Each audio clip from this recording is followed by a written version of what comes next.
Queridos, na semana passada nós compartilhamos sobre 3 momentos em que o Senhor Jesus verteu o seu sangue e nos redimiu. Nós encontramos o primeiro momento no Getsêmani, quando a nossa vontade foi redimida, foi resgatada. E no momento em que houve maior angústia, agonia de alma, o Senhor estava ali vertendo o seu sangue no Getsêmani para nos redimir da agonia, da angústia e de uma vontade não redimida. Ele redimiu a nossa vontade para que a nossa vontade possa manifestar, possa ser rendida a Ele. O segundo momento em que o sangue foi vertido foi através das 39 chibatadas, representando as doenças que Ele cravou na cruz do Calvário, conforme a promessa de Isaías 53. Isaías 53 diz que Ele verdadeiramente tomou sobre si as nossas doenças, as nossas enfermidades e as nossas dores. Então Ele levou todo aquele flagelo em seu corpo, justamente para que nós pudéssemos ter saúde. Ele ficou doente, Ele ficou enfermo, para que nós pudéssemos ter cura para o nosso corpo. O terceiro momento foi na coroa de espinhos. A terra passou a conhecer os espinhos e abrolhos a partir da maldição no jardim do Éden, quando o homem pecou, quando o homem se desviou, pecou contra Deus. A Bíblia declara que a terra passou a produzir espinhos, e os espinhos comprometem o trabalho. Os espinhos nos machucam, promovem feridas e nos impedem de desenvolver o nosso potencial empresarial, o nosso potencial profissional, o nosso potencial ministerial, por conta dos espinhos. Espinhos falam de maldição. E Jesus permitiu que aquela coroa fosse cravada em sua cabeça, uma coroa de espinhos, para nos resgatar dessa maldição. Coroa fala de domínio, e fala de autoridade, fala de governo. O homem, uma vez tendo pecado, ele perdeu o domínio e ele perdeu a capacidade de exercer a autoridade. Quando Jesus recebeu sobre si a coroa de espinhos, ele pôde nos resgatar da maldição de um domínio fracassado e de uma autoridade perdida. Ele vai vertendo o seu sangue desde o Getsêmani para nos resgatar, para nos curar e para nos abençoar. Mas hoje nós vamos ver os 4 outros momentos em que Jesus verte o seu sangue. Isaías 50, versículo 6. Quero que você abra comigo, por favor. Isaías 50, versículo 6.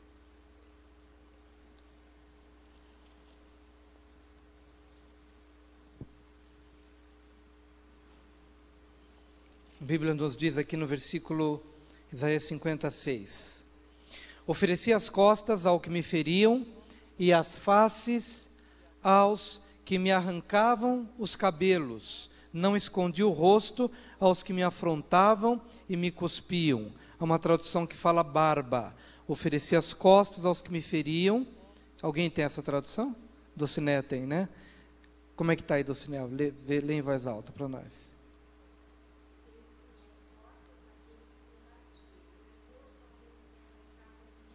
Isso, ao rosto, aos que me arrancavam a barba. Não escondi o rosto aos que me afrontavam e me cuspiam. Lá em Mateus 26, quero que você abra também comigo, Mateus 26.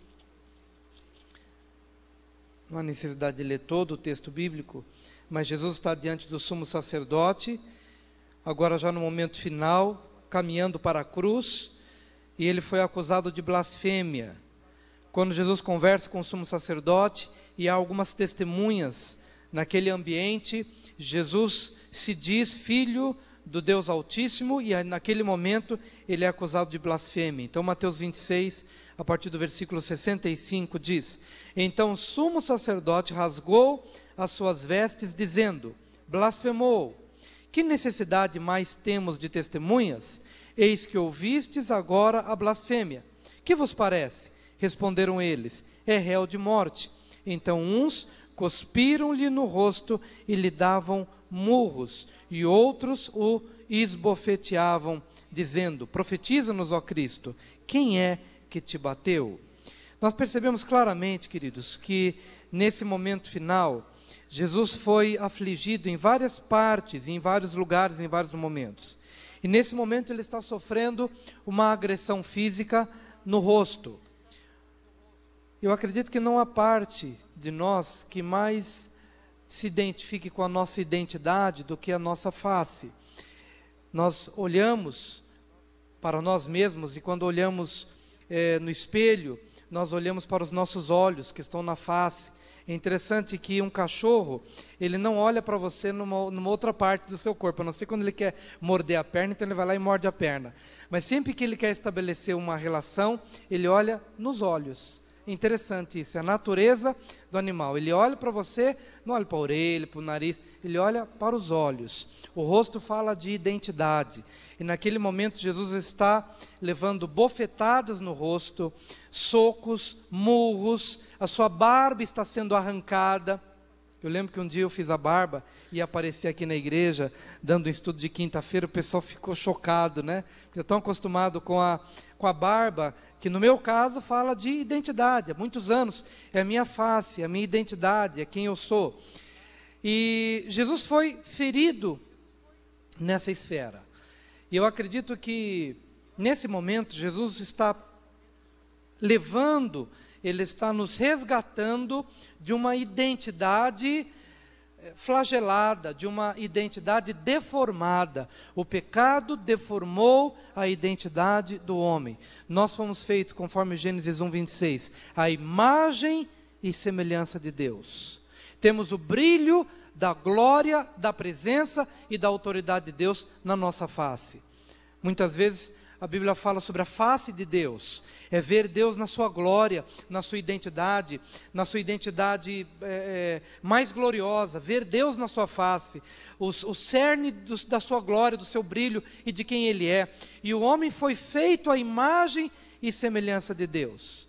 Mas é interessante que quando o homem peca, ele começa a esconder a face de Deus. Ele pecou, a sua imagem foi deformada, ele não tem mais coragem de olhar olho no olho de Deus. Deus vem à busca dele no jardim do Éden, o chama pelo nome, mas Adão está se escondendo por detrás das árvores permitidas. Ele foge rapidinho do lugar onde ele pecou, porque ele estava próximo da árvore do conhecimento do bem e do mal, e como uma criança que foge do lugar proibido, assim Adão fez. Ele fugiu do lugar onde ele havia caído e se escondeu por detrás das árvores permitidas, para dar uma impressão de que ele não tinha errado, de que estava tudo certo. É assim que às vezes nós fazemos, vamos apagando os rastros que demonstram onde erramos, onde pecamos, com quem nós falamos, e nos escondemos atrás dos lugares permitidos. Mas tudo isso por conta de uma vergonha, de mostrar a nossa face,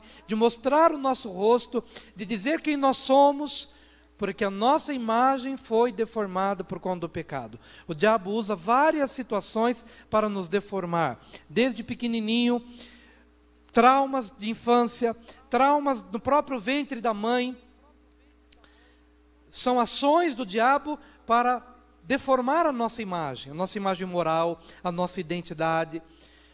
Eu lembro que quando estava nos primeiros anos de escola, brincadeiras, chacotas, que hoje a gente dá um nome para isso, que é bullying.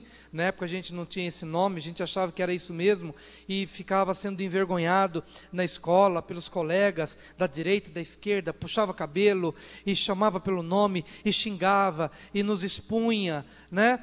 E essas coisas sendo levadas há anos e anos, a gente começa a olhar para nós mesmos, e nós nos sentimos pequenos, nós nos sentimos coitados, nós nos sentimos deformados em nossa imagem. O diabo é especialista em nos deformar, mas Jesus permitiu que a sua barba fosse arrancada, que seu rosto fosse esbofeteado, sofreu essa agressão na sua face, justamente para nos resgatar e nos restituir a nossa imagem original. Você é lindo, você é perfeito, não importa as marcas físicas que você possa levar.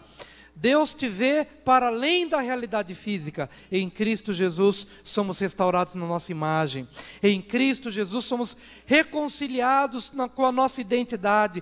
Em Cristo Jesus nos tornamos formosos. A mãe de Moisés olhou para ele, vendo que ele era formoso. Aos olhos de Faraó, ele era digno de morte.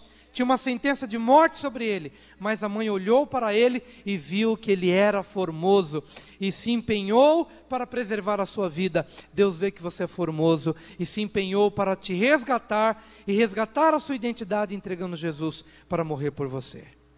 Diga para o seu vizinho: em Cristo a sua identidade é resgatada. Aleluia. Diga para uma outra pessoa: em Cristo você é formoso.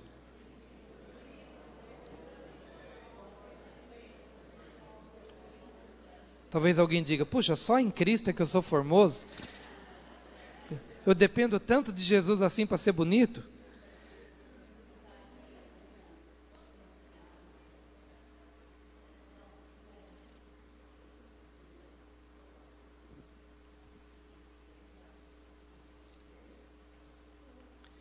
Mas a palavra de Deus nos diz, João 20, 25, um quinto momento em que ele verteu o seu sangue. João 20, 25.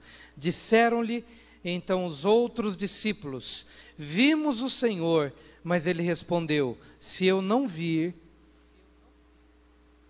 nas suas mãos o sinal dos cravos, e ali não puser o dedo, e não puser a mão no seu lado, de modo algum acreditarei. Diga: se eu não vir nas suas mãos o sinal dos cravos. Diga: sinal dos cravos. Nas mãos. O que você faz com as mãos? Você abençoa, você não agride. Quando nós pecamos, a nossa mão foi amaldiçoada, lá no Jardim do Éden. A nossa mão, que outrora servia para abençoar, libertar, consolar, restaurar, passou a ser um instrumento de ferida. Com essas mãos se atira nas pessoas, com essa mão se agride as pessoas, não se disciplina no amor do Senhor. Com as mãos debaixo de maldição, elas são instrumentos de roubo. As mãos debaixo de maldição, elas são instrumentos de suborno, elas são instrumentos de violência, de maldade.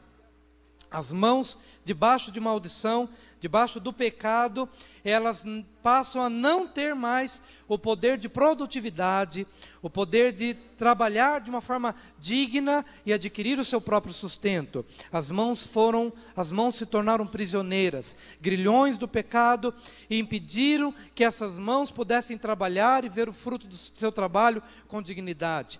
Na condição de pecado, as mãos passaram a ser instrumentos de ferida e de agressão. E na condição de pecado, essas mãos não tiveram mais condições de transferir unção. Então é interessante poder perceber que durante o ministério de Jesus, tudo aquilo que Jesus fez, impondo as mãos, as pessoas viam Jesus e o consideravam como um homem famoso, por isso traziam enfermos, cegos, coxos, com o objetivo: Jesus, impõe as mãos, porque viram que as mãos de Jesus eram mãos abençoadoras e que liberavam unção, liberavam cura e liberavam restauração. Debaixo do pecado, não conseguimos abençoar, não conseguimos trabalhar com eficácia, e não conseguimos manifestar amor, carinho, aceitação, acolhimento, não conseguimos abraçar. Mas Jesus abriu as suas mãos, lá na cruz do Calvário, e quando os cravos atravessaram as suas mãos, e o sangue foi vertido, Jesus nos resgatou de uma mão remissa.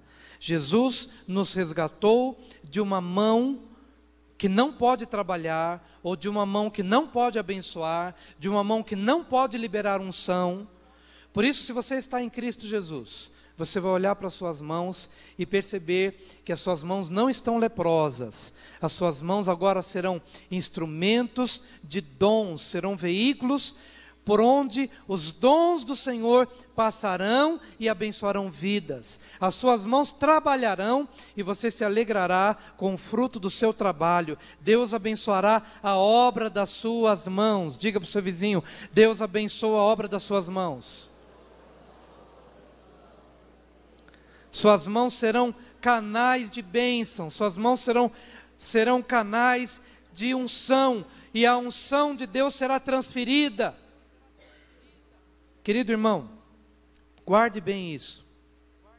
Se você é um homem temente a Deus, se você é uma mulher temente a Deus, se você anda na presença de Deus, se você se aparta do mal, se você é uma pessoa que consagra a sua vida, seus olhos, seus ouvidos, seu coração, e tudo que você tem, tudo de você, transbordará da presença de Deus. E as mãos, Deus dotou as mãos para que Deus separou as mãos para que elas pudessem ser canais de transferência da unção e do poder de Deus. Amém? Com os olhos nós vemos o que precisamos ver. Com a boca nós falamos, profetizamos, mas é com as mãos que nós transferimos. Cristo viu os cravos traspassando as suas mãos para nos resgatar dessa sorte de maldição que repousava sobre a nossa vida, para que agora em Cristo possamos transferir da unção que temos armazenado em nossas vidas via Cristo Jesus, via relação com Deus, comunhão com o Senhor, em nome de Jesus. E algo que Tomé queria ver, e infelizmente ele precisava ver para crer. Nós não precisamos ver para crer, nós cremos, não somos bem-aventurados porque não vimos, mas cremos. Estamos dentro desse status, daqueles que são chamados de bem-aventurados por Jesus, porque não viram. Eu não vi Jesus sendo pregado, eu não precisei apalpar, eu não precisei tocar nas mãos feridas, mas eu creio que as suas mãos feridas e o sangue derramado naquela ocasião foi justamente para resgatar as minhas mãos e me devolver ao campo de trabalho e fazer com que eu seja frutífero no meu trabalho e veja e me alegre com a obra das minhas mãos em Cristo Jesus. Amém, queridos? Aleluia. Diga para o seu vizinho, as suas mãos são abençoadas. Aleluia. Não precisamos ler nenhum texto bíblico acerca dos pés, porque nós sabemos que Jesus foi cravado nas suas mãos e nos seus pés. Os cravos traspassaram os seus pés. Pés falam de caminhos e pés falam de propósitos. Qual é o caminho por onde você anda? Qual é o propósito da sua vida? Quando Deus colocou o primeiro casal no Jardim do Éden, deu-lhe uma missão muito simples. Muito simples. Lá em Gênesis 2:15, a palavra de Deus nos ensina que o primeiro casal foi colocado no Jardim do Éden para cultivar o jardim e para guardar o jardim. Só isso. Duas coisas simples. Ele devia cultivar o jardim. O que significa cultivar? Trabalhar a terra, plantar, esperar o crescimento. A árvore vai crescer, vou colher o fruto, vou comer do fruto, vou cuidar da terra, vou trabalhar na terra para que ela seja produtiva, para que ela seja frutífera, eu vou comer do fruto da terra. Mas eu vou guardar a terra para que ela não seja invadida e ela perca o seu propósito original para o qual ela foi estabelecida. É simples, eu vou cultivar o jardim e vou guardar o jardim. Mas o homem se perdeu nos propósitos e nos seus caminhos. E o homem começou a agregar para a sua vida dor de cabeça, problemas, e começou a buscar coisas de somenos importância, começou a se enveredar pelo caminho do tormento, da preocupação, da ansiedade. O homem se perdeu. E hoje nós estamos querendo resgatar o mundo através dos temas ambientais, e na verdade nós precisamos de uma conversão de propósito, porque se o homem se converter no seu coração, a natureza vai começar a dizer obrigado. Se o homem deixar de ser consumista, a natureza vai agradecer, o mundo vai começar a responder positivamente, porque o homem precisa voltar aos seus caminhos originais. A vida é simples. A vida é simples. Eu não sei quem assistiu aquele vídeo que o presidente do Uruguai, José Pepe Mujica, ele falou 10 minutos aqui no Brasil, na Rio +20, que aconteceu nesse ano, há pouco tempo. E ele, depois de saudar a presidente, depois de se dirigir aos demais estadistas, ele traz uma palestra de 10 minutos. 10 minutos. Postei no meu Facebook. Quem é meu amigo, quem não é também pode pegar ali, ou pode se tornar amigo para você poder ver, mas está lá no Facebook. Querido, você precisa ver aquele homem pregando 10 minutos. O que ele prega? O que ele fala? 10 minutos. Presidente do Uruguai, aqui no Brasil, depois de saudar o presidente, ele fala: gente, nós estamos falando aqui das questões ambientais e tal, mas de fato nós precisamos de uma reforma. E ele fala de uma reforma política. A questão não é ambiental, a questão é política. Mas em que sentido? Nós criamos uma cultura de consumismo, e é um ciclo vicioso interminável. A gente acha que para ser feliz a gente tem que comprar. E ele falou uma coisa interessante, que por muitos anos o país dele lutou para ter 8 horas semanais, 8 horas por dia de trabalho. E agora está conseguindo diminuir isso, o direito de trabalhar apenas 6 horas. Só que ao invés do pessoal se contentar com as 6 horas, para viver bem, com a família, com os filhos, e aproveitar o tempo em família, não. Agora ele pega as 6 horas, e depois tem que achar um outro emprego de mais 6 horas, por quê? Porque ele tem que pagar aquilo que ele comprou, ele tem que pagar o carro que ele comprou, ele tem que pagar a moto que ele comprou, ele tem que pagar as coisas que ele não precisava, e ele tem que pagar, trabalhar. Por quê? Porque nós criamos uma cultura de consumismo, onde a gente acha que para ser feliz, a gente tem que ter, e depois não suporta a demanda, e o tempo passa, e ele fala sobre isso. E é interessante que ele já é um senhor bem de idade, e ele fala: depois fica todo mundo como eu, um idoso, reumático, que já não tem mais como aproveitar a vida. Por quê? Porque não viu a vida passar. Trabalhou, por conta de uma cultura de ansiedade, de consumismo, por conta de uma mentira de que para ser feliz você precisa ter. E a vida passa e você não percebe. E ele diz: na verdade, para que a gente está aqui? No fundo, sem citar a Bíblia, mas ele indiretamente se reportou à origem de todas as coisas. Cultive o jardim, coma do fruto do jardim e guarde o jardim. A vida é simples, mas a gente complica. A gente fica doente por conta dos nossos caminhos e propósitos errados.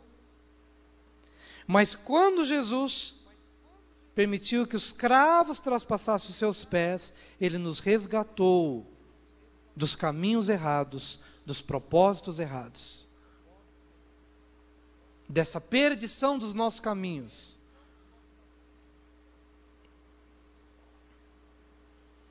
Para que você possa saber se você está dentro do propósito de Deus, você tem que ter 3 cuidados. Você precisa estar nos lugares certos, porque grande parte dos problemas que a gente tem é por estar nos lugares errados. Muita gente é presa porque está no lugar errado. Muita gente passa anos na prisão porque está no lugar errado. Cristo te resgatou dos caminhos errados, dos lugares errados. Toma cuidado. Toma cuidado com os lugares errados. O segundo cuidado que você deve ter é guardar o tempo certo e o tempo correto para todas as coisas. Muitos dos problemas que nós temos de propósito, de caminhos, tem a ver com o tempo. Nós não esperamos o tempo. Não esperamos para ter o filho na hora certa, dentro do casamento, com a pessoa certa. Às vezes nós vamos adquirir alguma coisa, mas não adquirimos a coisa também no tempo certo. Precisamos vigiar acerca disso. Às vezes queremos que a prosperidade chegue na juventude, quando a nossa cabeça não está pronta para a prosperidade. E é tão interessante que às vezes acontece algo que Deus nos permite viver, viver, viver, sem ter nada. E glória a Deus por isso. Mas num determinado tempo, quando você tiver a cabeça no lugar, quando você tiver a maturidade de um homem, a maturidade de um varão perfeito, de uma mulher perfeita, de uma mulher madura, Deus começa a te acrescentar.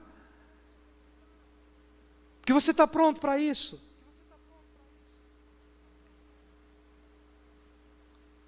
Parte dos nossos problemas é porque estamos no tempo errado. E estamos no lugar errado. Mas o terceiro problema também relacionado, ou o terceiro desafio, para que possamos julgar os propósitos, é estar com as pessoas corretas. Você precisa estar no lugar correto, você precisa discernir o tempo correto, e você precisa estar com as pessoas corretas. Com as pessoas corretas. Diga-me com quem tu andas, e eu direi quem tu és. Jesus andava com prostitutas, Jesus andava com pessoas que, aos olhos da sociedade, não eram benquistas, não eram bem vistas, mas ele nunca se tornou um prostituto, ele nunca se tornou um malfeitor, ele andava com eles no que diz respeito a ser um canal de resgate, de instrumento. Mas cuidado, porque às vezes você pode estar com as pessoas erradas, porque você gosta dos caminhos nos quais estas pessoas têm vivido. Então você gosta das pessoas porque você gosta dos caminhos delas. Muitas vezes caminhos errados, no tempo errado e da forma errada. Cristo verteu o seu sangue, cravou seus pregos em nossos pés, para nos resgatar dos caminhos errados, dos propósitos errados. E a última vez em que Jesus verteu o seu sangue foi lá na cruz do Calvário, João 19, versículo 34. João 19, 34, quando a Bíblia diz: mas um dos soldados lhe abriu o lado com uma lança, e logo saiu sangue e água. A sétima vez em que Jesus verteu o seu sangue foi para a consumação da sua morte. E com a lança cravada em seu lado, a Bíblia diz que sangue e água jorraram, foram vertidos naquele lugar. Naquele momento houve uma consumação da morte, para que nós pudéssemos ser resgatados de toda sorte de morte em nossa vida. Morte significa separação. Entenda o significado da palavra morte. Morte significa separação. A nossa morte começou quando o homem comeu do fruto e Deus disse: no dia em que você comer, você vai morrer. Naquela hora em que o homem comeu, o fluxo de vida foi interrompido. E mesmo que o homem não tenha tombado imediatamente, e ido para a sepultura, caminhado para a sepultura, mas o fluxo da vida foi interrompido. E quando Cristo recebeu aquela lança do seu lado, o seu coração já tinha sido partido, o seu coração já tinha como que estourado, saindo água e sangue. Ele deu a sua vida até a última gota, para nos resgatar de toda sorte de morte, de separação. Separação espiritual, separação emocional, separação física. Toda sorte de separação.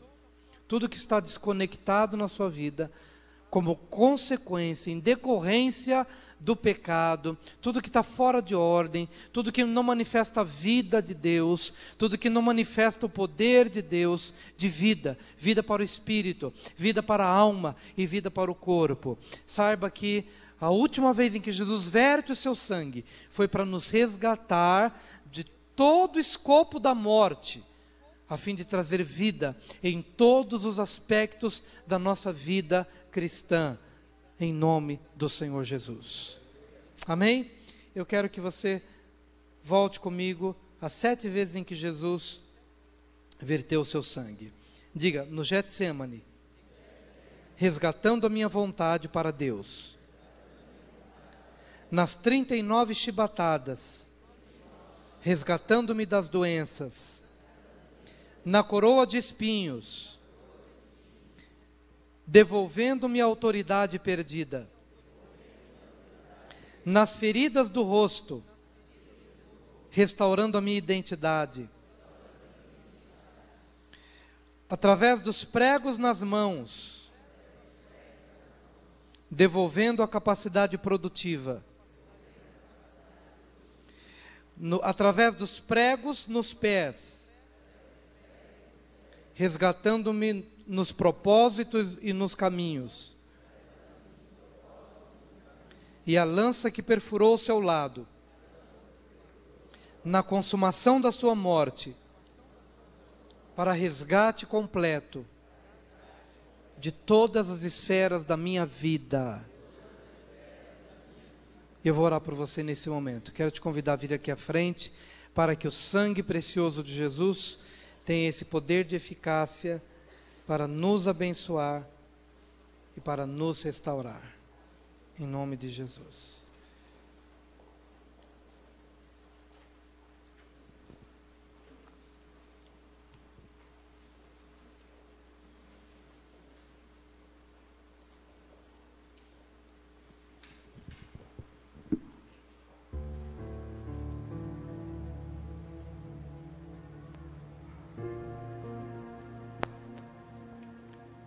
Vem aqui à frente, querido. Nós vamos orar para que este sangue precioso de Jesus venha te redimir, venha te resgatar em todas as áreas da sua vida, em nome de Jesus. Receba deste sangue. Não há área da sua vida, se você tem estado aborrecido com alguma coisa, culpado, se sentindo envergonhado, se sentindo fraco, se sentindo sem autoridade, veja que onde Ele derrama seu sangue, com certeza, em alguma dessas áreas o sangue de Jesus traz provisão. Em alguma dessas áreas o sangue de Jesus traz provisão. Não tem área que o sangue não possa prover, cobrir, respaldar. Não tem, não existe.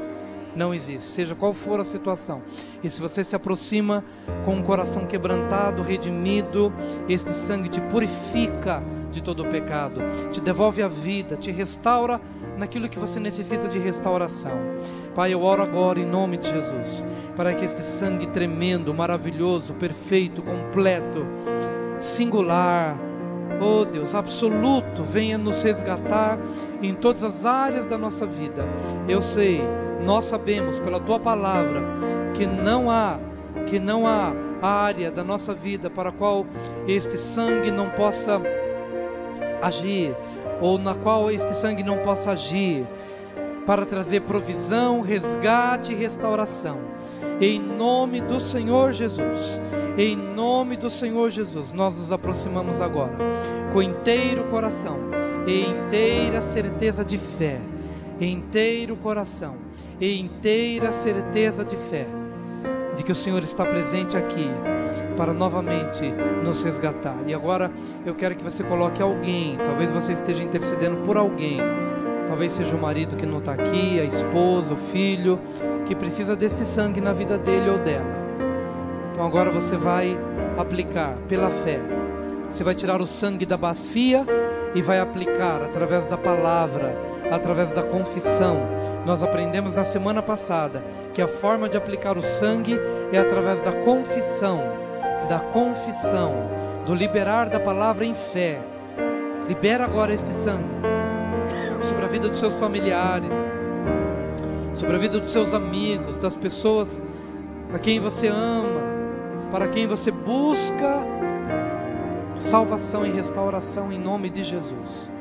Veja este sangue na sua empresa, veja este sangue sendo aplicado nos seus negócios, no seu comércio, veja o sangue sendo aplicado na sua família, veja o sangue sendo aplicado no seu futuro, no futuro dos seus filhos, na escola dos seus filhos, na faculdade dos seus filhos, no ministério, no casamento dos seus filhos.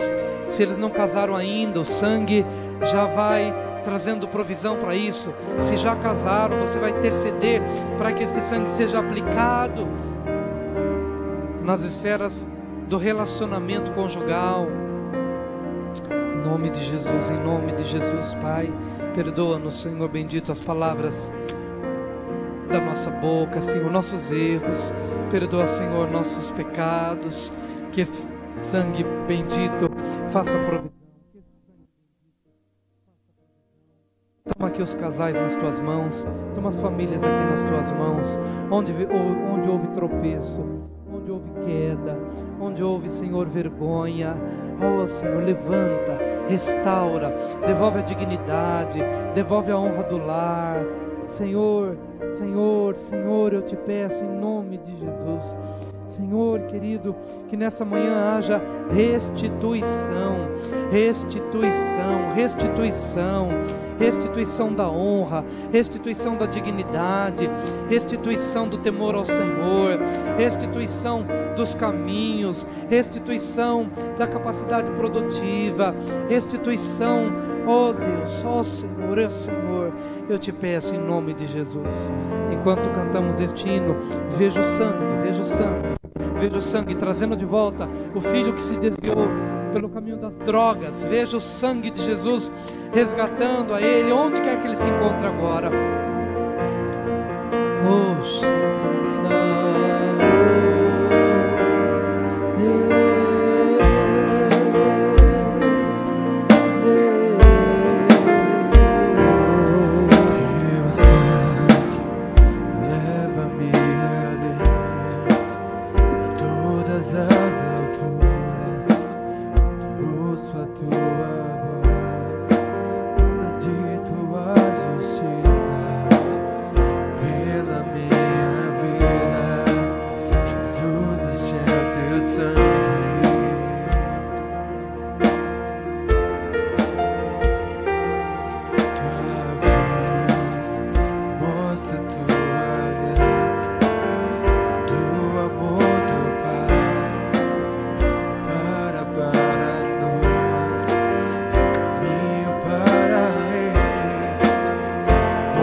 saiba que os cravos traspassaram as mãos de Jesus, para que hoje você possa ter uma mão abençoadora, para que você possa ter pés que caminham dentro dos propósitos e dos caminhos do Senhor, para que você possa ter a sua dignidade restaurada, a sua identidade devolvida, a sua autoridade sendo novamente colocada em suas mãos, governo, domínio, as áreas da sua vida que estavam fora de controle.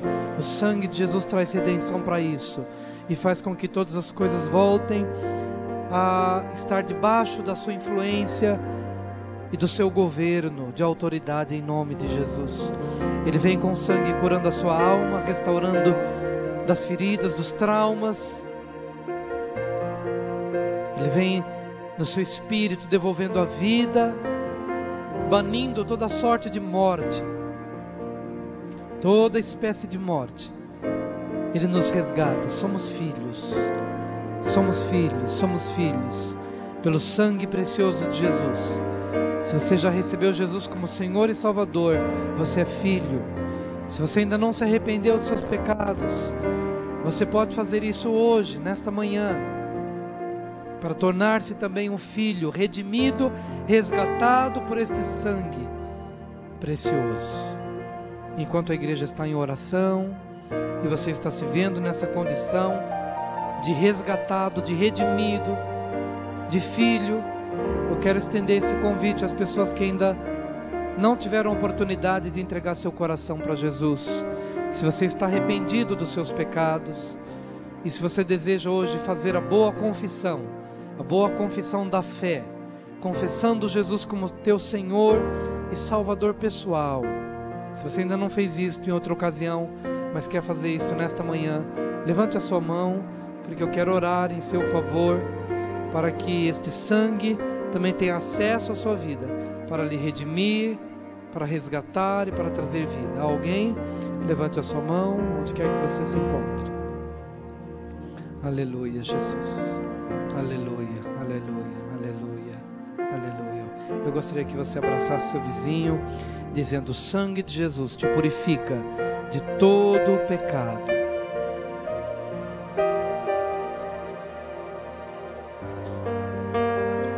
Te abençoe.